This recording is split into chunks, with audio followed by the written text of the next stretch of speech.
Hello and welcome. My name is Louise Hellings. I'm a senior wellbeing practitioner and I work for the Education Wellbeing Service. We're an early intervention school-based mental health support service. We offer support such as workshops, groups and one-to-ones for parents, carers and young people. And we support with things such as worries, low mood, sleep, exam stress, and what the content is for today. Year 6 whole class workshops based around transition to secondary school, as well as other worries around SATs, end of year play and trips, things like that. So the Worrying Under Year 6 workshops are a 3-part series of workshops. They are classroom based, they're delivered by members of our team with the teachers and teaching assistants present. They last for 1 hour each and they're split into these 3 sections. Session 1 is learning more about anxiety, how it feels, when it can be useful, when it's unhelpful. Session 2 teaches them more about anxious thoughts, how to notice them and what we can do about them. And Session 3 is all about brave behaviours and strategies to help give things a try. So the overall theme is to prepare them for future challenges and for overcoming any common worries that they may experience. The sessions are themed around being a worry ninja. This is to help the children really see themselves as being brave, resilient, capable, and part of a team. We look at this slide with the children and we think about all of these attributes and skills that they will learn and develop to help them conquer their worries. And we really emphasise that we are training to combat worries and not to hurt people or to encourage violence. There are 4 goals that we go through with the children at the beginning and at the end of the sessions. These are to help assess if the sessions have had the desired impact, but also really to encourage the children in seeing the progress that they have made in their confidence in these areas over the sessions. So the first session is all around understanding more about anxiety. We share this short video clip from the film Inside Out to help the children think about how the character representing fear, he's there on the left, can be both helpful and unhelpful. They note down examples in the clip of all the worries highlighted by fear, and then we explore how they are normal and they can be useful in the right context. This idea of normalising worries is really emphasised in session 1. And we share together different examples of common worries that children might experience in Year 6. And from this, they see they're not alone in worrying about topics such as friendships, homework, teachers, things like that. You might want to have a think now about what worries you and your child might be having at this transition point. We encourage the children right from the start to think about who they can share these worries with. We introduce the idea of a backup team or support network and consider the different kinds and levels of support that are available to them and around them. This might be emotional support, motivational support, or practical support. Evidence tells us that asking for help is key to good mental health, so we refer back to this backup team in every single session. You, as parents and carers, are a key part of this backup team.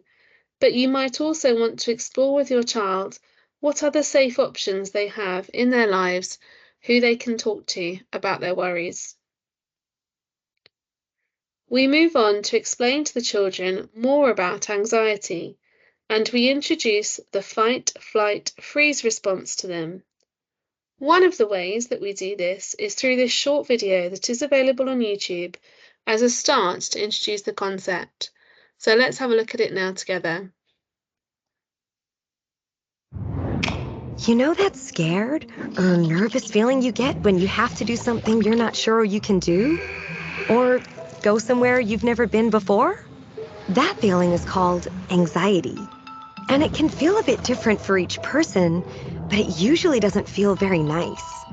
Maybe your palms get sweaty, or your body tenses up, or maybe you get a tummy ache. Maybe you've heard of anxiety, or maybe you haven't, but you've definitely felt it before.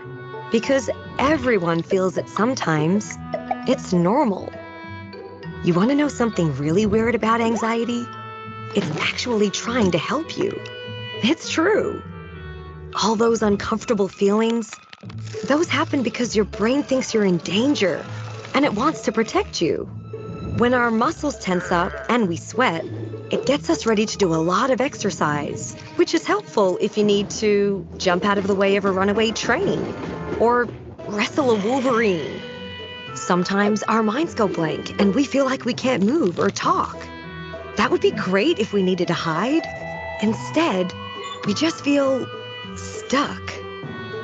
When your brain does this, it's called fight, flight, or freeze.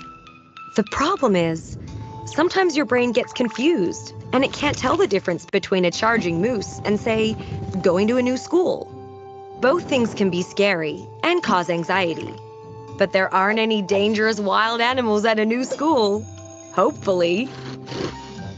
Understanding where anxiety comes from is the first step in learning to deal with it. So the next time you're in one of those tough situations and you start to feel those feelings, like butterflies in your stomach or sweaty palms, or it gets hard to talk or move, remember, there's nothing wrong with your body.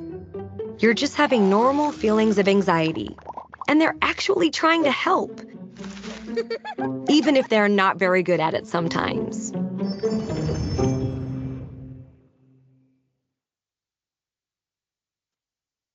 So we then think with the children about how different body sensations are a key characteristic of anxiety to help in that fight, flight, freeze response.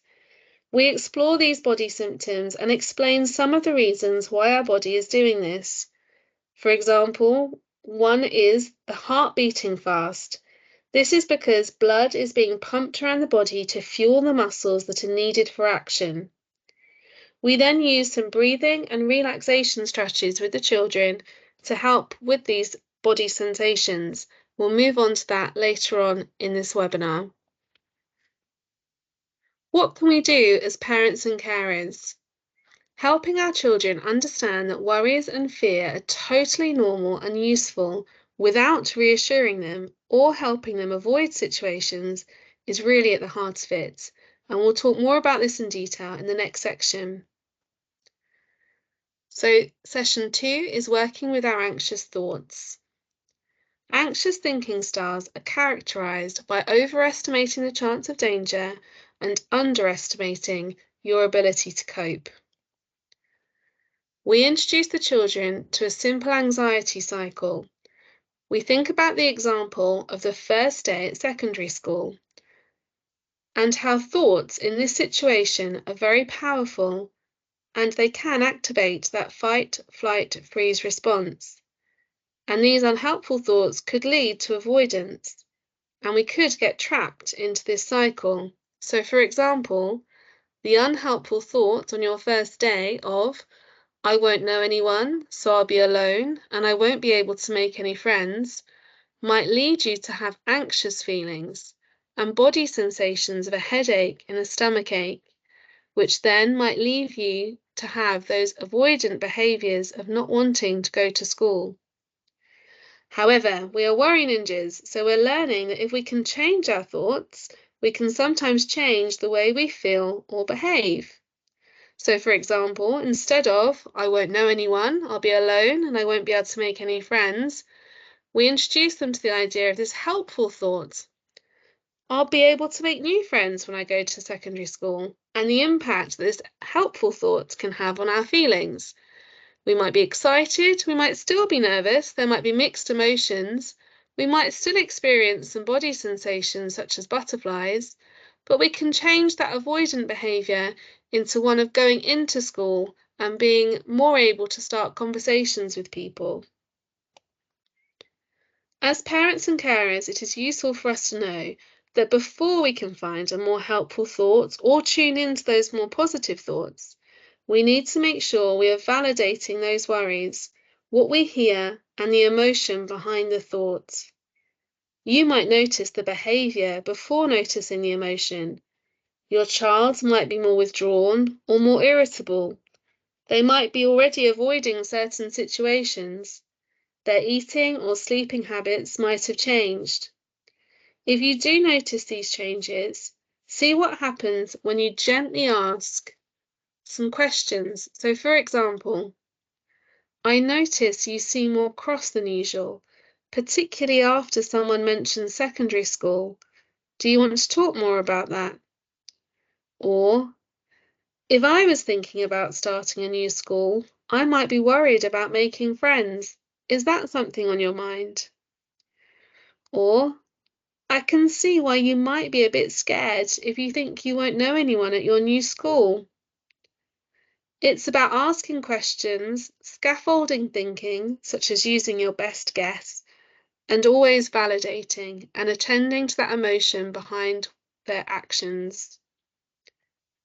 These are some examples of prompt questions that might help explore your child's anxious thoughts.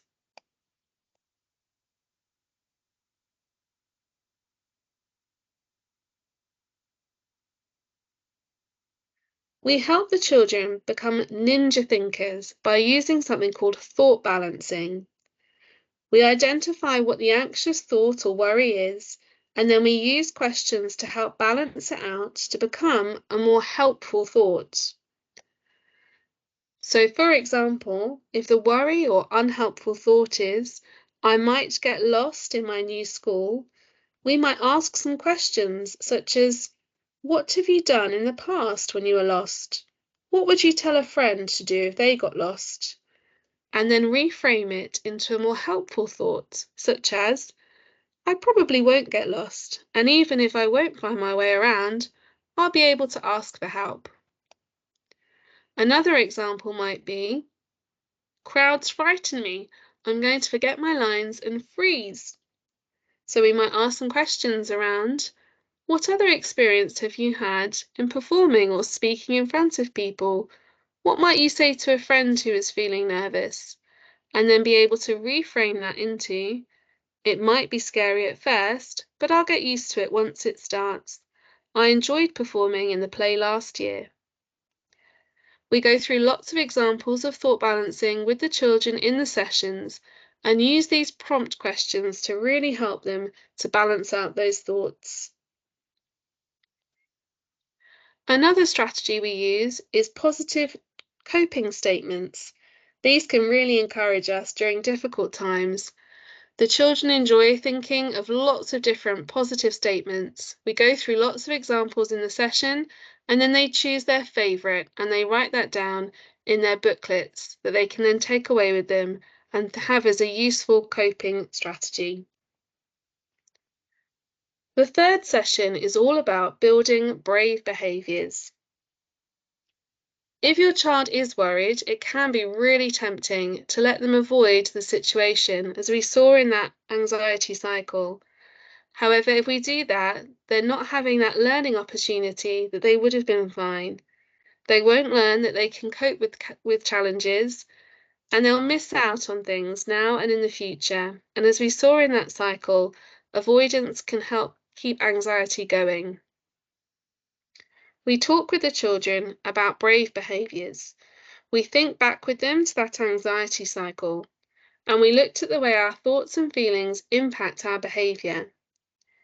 Evidence tells us with anxiety, actually exposing ourselves to feared situations in safe, manageable ways can help us feel more in control and more capable, helping us to become more resilient. We also learn that those physical symptoms of anxiety do pass, even when we stay in the situation that is making us feel anxious. The key message we share with the children is, even though it feels scary at first, when you face your worries in safe, manageable steps, they become less scary and you will get better at conquering them. At this point, we usually have lots of children wanting to tell us real life experiences of times that this has happened to them. For example, going on a roller coaster, as in the picture, going on zip wires, or lots of school trip activities, and they really see how this brave behaviour and safe manageable steps works. One of the strategies to help support this is using and building a stepped plan. So, for example, we go through with the children the example of to be able to walk to school alone as something a worry ninja is apprehensive of. And the children come up with lots of different safe, manageable steps that they could do to help become more brave behaviour at it. So, for example, walking with a parent or carer, walking with a friend, going halfway, looking at the journey on a map, they come up with lots of ideas. Encouraging brave behaviour really looks like, as parents and carers, stepping back and letting them have a go and encouraging that independence, really noticing and praising brave behaviours when they've had a try, modelling brave behaviour ourselves, and then encourage them to face their fears in those manageable steps, such as using the stepped plan.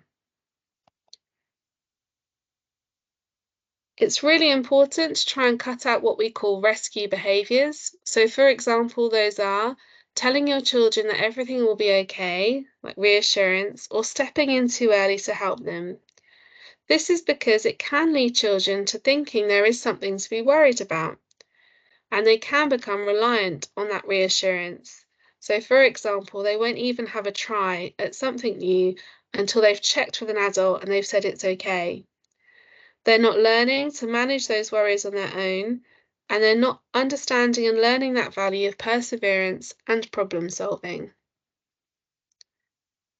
Something else we talk with the children about is the difference between a worry and a problem. A worry usually starts with a what if and exists somewhere in the future. So, for example, what if no one wants to be friends with me? That's a worry. However, no one in this room is talking to me and I would like to talk to someone is a problem. If it's something that you can deal with or needs dealing with right now, then that is a problem. We teach the children some practical skills to reinforce their capacity to cope with these problems they come across. So, for example, a problem might be actually getting lost in their new secondary school. So, the problem solving strategy would be to encourage them to come up with as many solutions as possible. Here are some examples.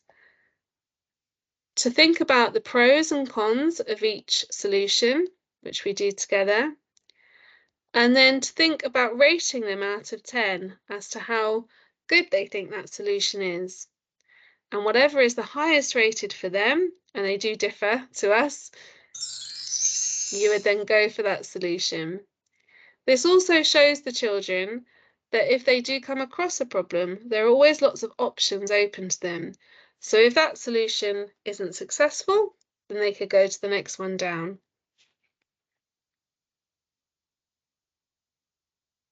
Thinking back to that fight, flight, freeze response, it's important to know that response starts in our nervous system. We have little conscious control over those feelings. However, if we learn to recognize them, we can also help our bodies to calm down.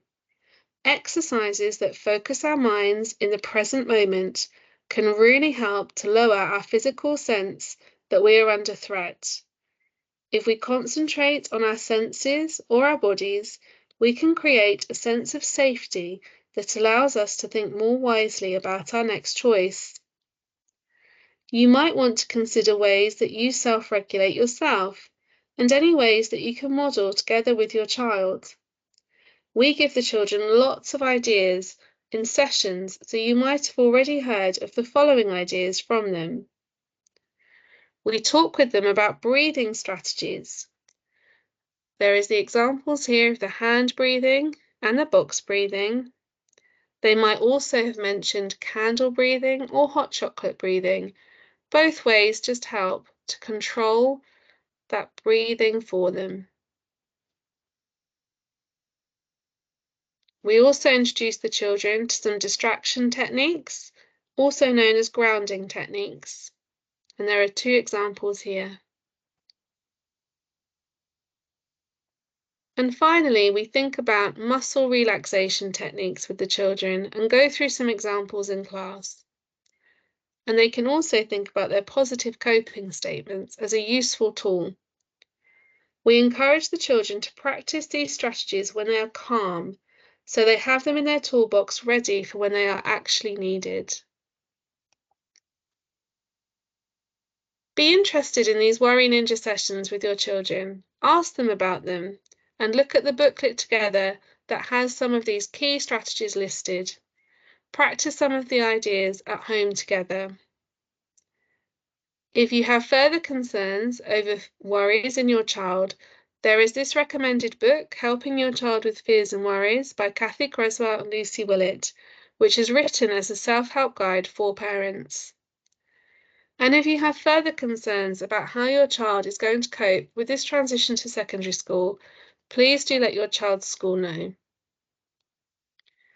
If your child has been part of these Worry Ninja sessions, that means that our service is present in your school. So please do get in contact via your child's school if you do have any further questions. Many thanks.